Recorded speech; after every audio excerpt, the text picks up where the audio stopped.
एक समय की बात है। सोनपुरा नाम के एक गांव में बिरजू नाम का एक दुकानदार रहता था।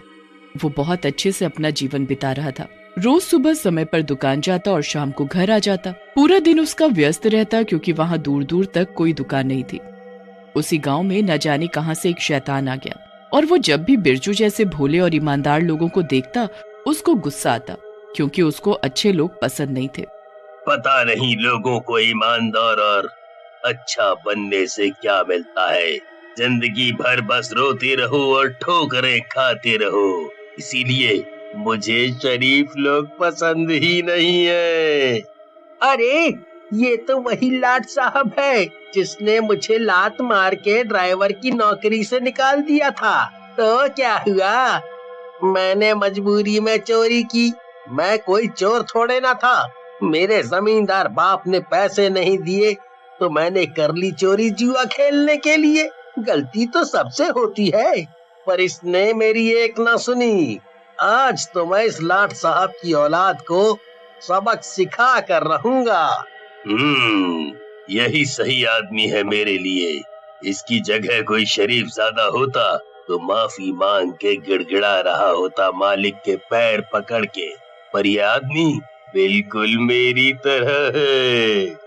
और वो शंभू के अंदर समा जाता है। शंभू की आंखें लाल हो जाती हैं और उसके हाथ ऐंठने लगते हैं। फिर जैसे जैसे शैतान शंभू के शरीर पर काबू पा लेता है, शंभू का दिमाग और भी शैतानी हो जाता है और वो शैतान की भाषा बोलने लगता है। कितना अच्छा लग रहा है, अब एक अलग ही नशा सा महसूस हो रहा है। आज बहुत दिनों बाद मानव शरीर मिला है मुझे। चलो आज कुछ मस्ती की जाए। वैसे भी अब मेरा बाप बूढ़ा हो चुका है, आखिर उसके जमींदार होने का कुछ तो फायदा उठाया जाए। शैतान शंभू गांव वालों को ठगना शुरू कर देता है। इस महीने के पैसे कहाँ हैं तुम्हारे? शंभू भाई, मैंने आपको बोला था मुझे लेट होगा, मुझे माफ कर दो।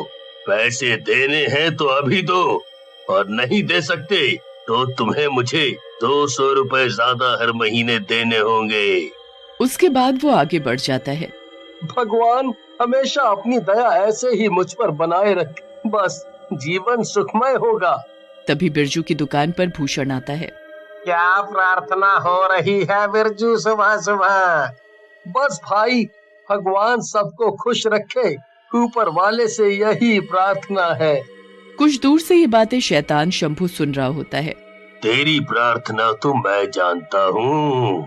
एक अकेली दुकान है ना तेरी यहाँ, और सबसे ज्यादा पैसे कमाता है तू। एक दिन मैं तुझे बताऊंगा, तेरी सारी दुआ पानी में जाएगी।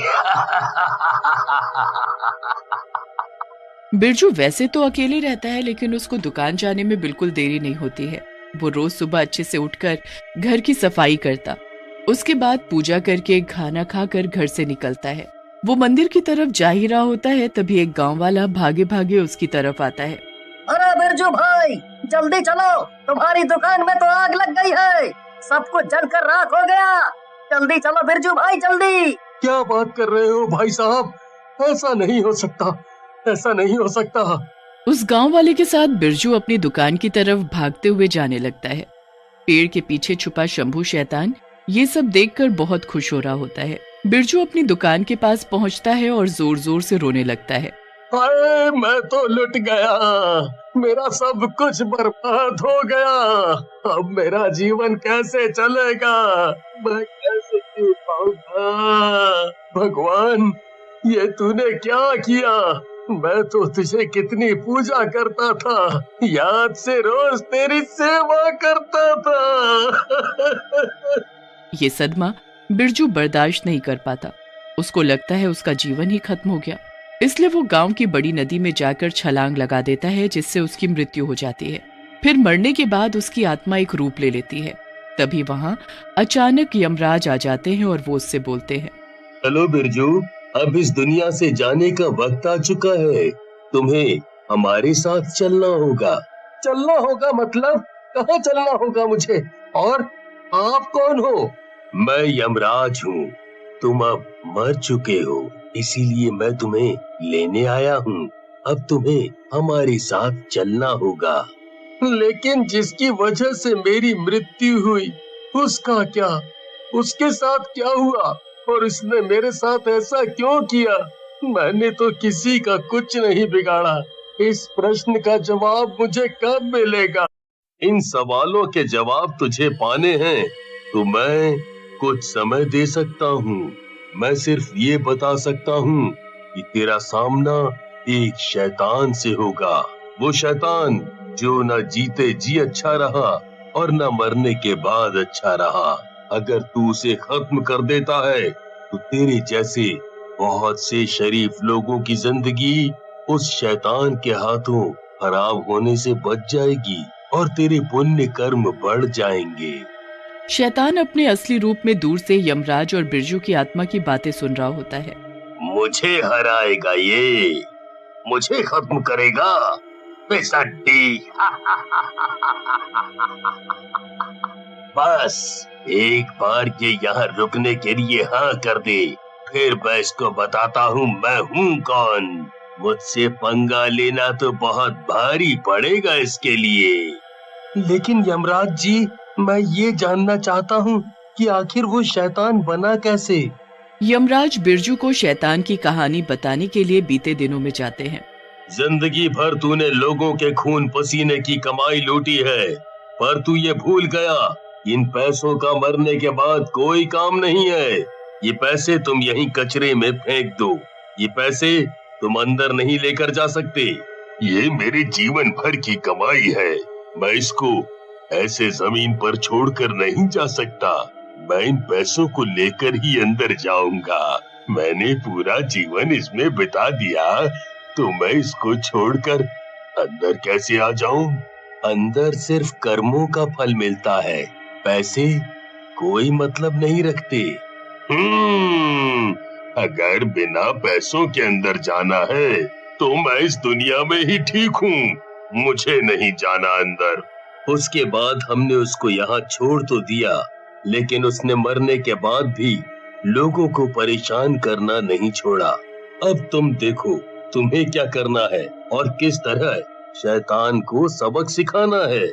उसके बाद यमराज बिरजू को कुछ शक्तियां देते हैं और धरती पर ही छोड़कर चले जाते हैं और बिरजू एक बार फिर अपने गांव की तरफ निकल जाता है। आत्मा बनने के बाद अब बिरजू सबको आर पार देख सकता था।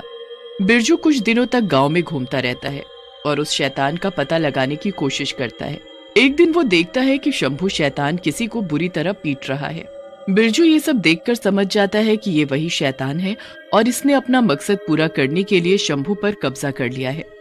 बिना सोचे समझे बिरजू शैतान के सामने चला जाता है और बोलता है, शैतान रुक जा, तू होता कौन है सबको परेशान करने वाला? मैं वही हूँ जिसने तेरी दुकान जलाई थी और तुझे आत्महत्या करने पर मजबूर किया था। बता क्या करेगा? मेरा कुछ बिगाड़ सकता है तू? तुझे ऐसा करके क्या मिल गया? क्यों तूने मेरी जिंदगी बर्बाद की? तेरे मरते ही मैंने तेरी तिजोरी तोड़ के सारे पैसे ले लिए। उन पैसों पर सिर्फ मेरा राज चलेगा और उसको इस्तेमाल करके मैं और ढेर सारे पैसे बनाऊंगा। चल आज तुझे दिखाता हूँ कि शराफत और अच्छाई की ताकत क्या होती है। बोल, चल हो जाए दो दो हाथ, देखते हैं कौन जीतता है और कौन हारता है। बिरजू की आत्मा और शैतान के बीच घमासान लड़ाई होती है और दोनों ही एक दूसरे पर भारी पड़ रहे थे और ऐसे लड़ते लड़ते समय निकलता जाता है। बिरजू समय पर ध्यान नहीं देता और शैतान से लड़ता रहता है। अचानक उसे याद आता है कि उसके पास समय बहुत कम है। शैतान बहुत पुराना शैतान था, इसलिए उसकी शैतानी ताकत काफी बढ़ गई थी और बिरजू को यमराज से प्राप्त शक्तियां ठीक से इस्तेमाल करनी नहीं आ रही थी। तभी आसमान में बिजली कड़कती है और आसमान को काले बादल घेर लेते हैं। पर शैतान समझ चुका था कि बिरजू को दिया गया समय खत्म हो गया है, ये सब उसी का इशारा है। तभी आसमान से एक अनोखी शक्ति नीचे आती है और सीधा शैतान की छाती के आर पार हो जाती है, जिससे शैतान बुरी तरह घायल हो जाता है। और तभी अचानक एक आकाशवाणी होती है, तो जैसा शैतान कभी नहीं जीत सकता। यहाँ तो बस तेरे जैसे पापियों के पाप का घड़ा भरने की देर रहती है, पर आज तूने भगवान की शक्ति को ललकारा है, तुझे तो सजा मिलनी ही चाहिए। तेरा समय अब खत्म। बिरजू ये सब देखकर समझ नहीं पाता कि अब वो क्या करे। इतना बोलकर बिरजू बहुत जोर जोर से रोने लग जाता है। तभी वहाँ यमराज आते हैं। मुझे समझ आ गया है कि जिंदगी सिर्फ खुद के जीने के लिए नहीं होती, कभी कभी हमें दूसरों के बारे में भी सोचना चाहिए। मुझे मेरे लक्ष्य की तरफ बढ़ना चाहिए। अब बिरजू मरने के बाद आत्मा बनकर भी अच्छा बना रहा।